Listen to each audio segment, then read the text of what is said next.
One day I was talking to my best friend and explained to her what was going on. And she said, "Deborah, you have had enough.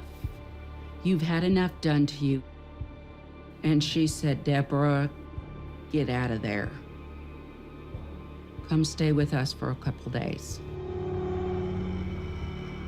And I said yes.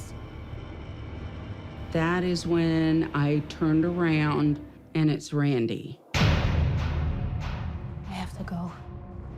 And the door closed behind him, and I knew he was angry.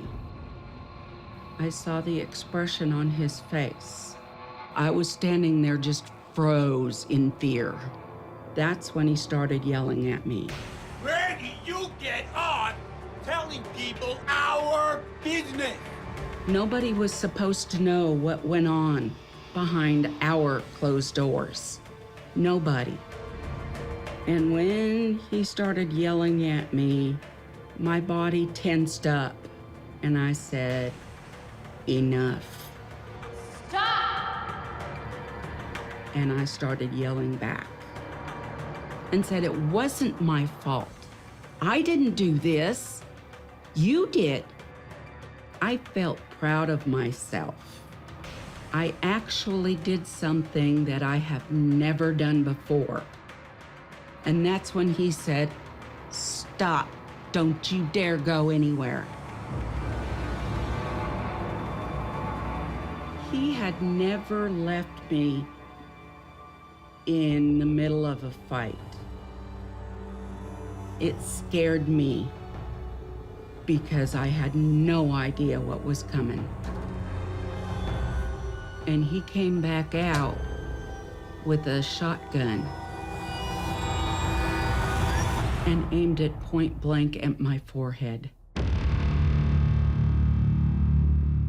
It is frightening staring down the barrel of a shotgun because you don't know if he's gonna pull the trigger.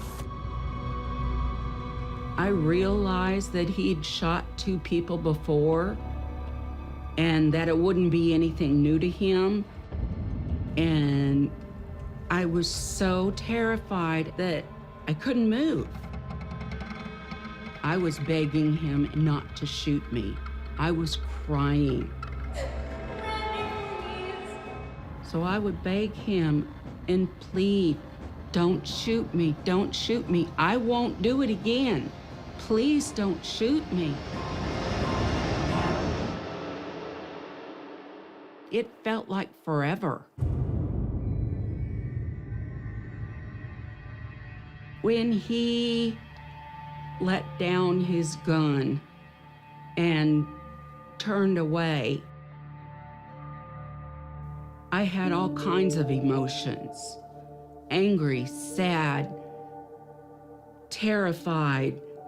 All them emotions were going through my head. All I could think about was my escape.